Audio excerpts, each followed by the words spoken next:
अब छत्तीसगढ़ से दो लोगों को पद्मश्री मिलेगा। पहली खबर इसी की बता देते हैं आप।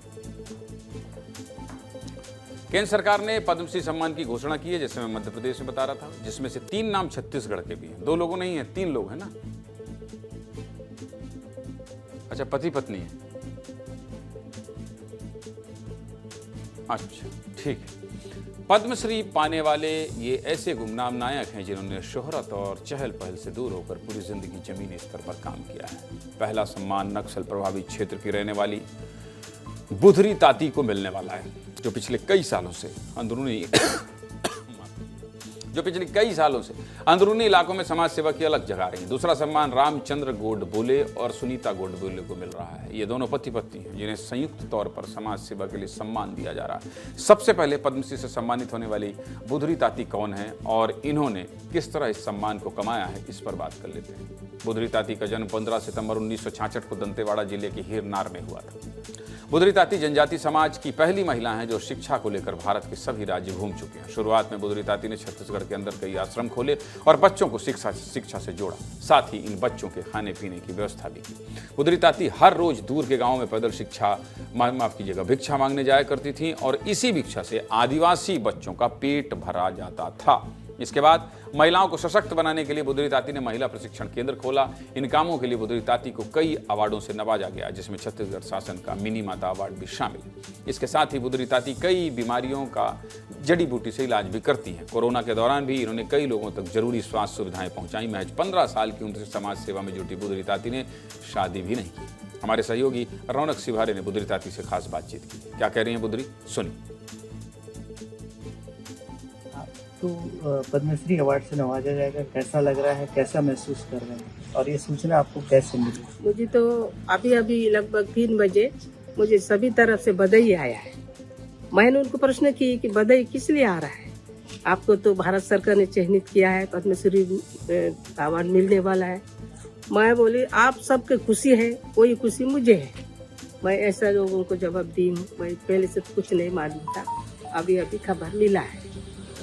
अपने बक्सर के समाज को कैसे देखते हैं और समाज के लिए कैसे काम करने की इच्छा जताई, कैसे सोच आया?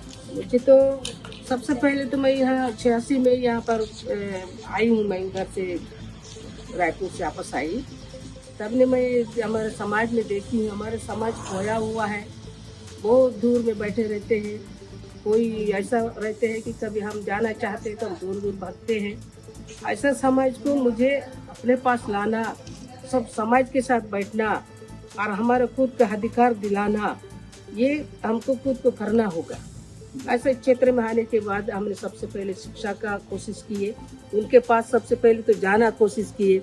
हम उनके पास कैसे जाए, उनका समस्या को समझने का कोशिश किए। आज सब लोग खुश है।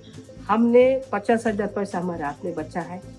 कोई बोलता हमको 1 लाख पैसा हमारे घर में है, कोई बोलता है मेरे पास 10,000 पैसा है। 4 बच्चों को शिक्षा दे रहे, पढ़ा रहे। ये उपलब्धि मुझे 1986 से 84 से लेकर आज तक मुझे शिक्षा और शास्त्र में देखने को मिला।